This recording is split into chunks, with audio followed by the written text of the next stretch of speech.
ये वीडियो जो आपको अभी मिल जाएगी कुछ देर में, वो मैं काफ़ी इमीडिएट बेसिस पे बना रही हूँ, क्योंकि काफ़ी सारे बच्चों के कमेंट थे कमेंट सेक्शन में कि मैम लैंग्वेज में हम जो है परफॉर्म नहीं कर पाए, उसको लेकर के एक ये दुविधा भी है। क्योंकि मैंने शुरू में आपको कहा था कि लैंग्वेज वाला पोर्शन जो है वो आपका काफ़ी ज़्यादा इंपॉर्टेंट है। पीजीटी के पेपर में खास तौर पर आपको कम से कम 20 में से 8 स्कोर सेपरेटेडली यहाँ पर स्कोर करने थे। हिंदी में भी 4 नंबर और इंग्लिश में भी 4 नंबर। तो अभी जिनके पेपर बचे हैं, हालांकि अब तो आपने जो अटेम्प्ट कर दिया है उसके बारे में क्या ही बात करें। अभी जो पेपर हमारे बचे हुए हैं, काफ़ी इंपॉर्टेंट पेपर है, एसएसटी का भी बचा हुआ है, लाइब्रेरियन का बचा हुआ है। तो इस चीज़ को ध्यान में रखिए कि खास तौर पे जब आप लैंग्वेज का पेपर अटेम्प्ट कर रहे हैं तो बहुत ज़्यादा अटेम्प्ट मत कीजिए, क्योंकि नंबर तो उसके जुड़ेंगे नहीं, क्वालिफाई ही करना है आपको।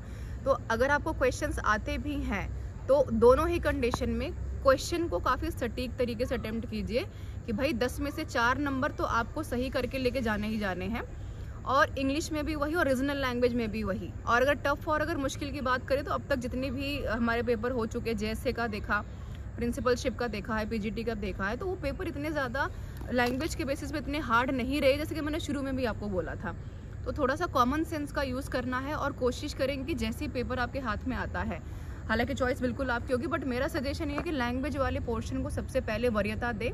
क्योंकि वही बात है कि अगर आपने लैंग्वेज के सेक्शन को बहुत अच्छे से अगर अटेम्प्ट नहीं किया है तो बाकी में कितनी भी आप हार्ड वर्क कर लें, बेस्ट परफॉर्मेंस दे ले, उसका कोई फ़ायदा नहीं यहाँ पर होने वाला है। तो बेशक 4 से 5 मिनट आपको लग रहे हैं एक्स्ट्रा सवाल को सॉल्व करने में या कंप्रिहेंशन में लगता है कि भाई हम यहाँ से अच्छे स्कोर कर ले जाएंगे मार्क्स, तो फोकस आपका लैंग्वेज पे हो।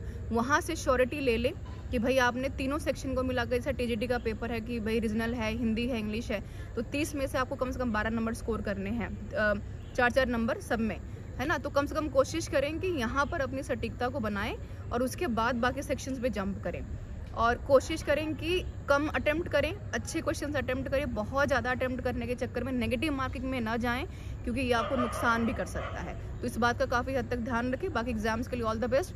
एनालिसिस जब करेंगे विद द आंसर की, तब भी आपके को जो है इसके बारे में जो है जो आपने अटेम्प्ट किया उसके बारे में सटीकता से बातें भी करेंगे।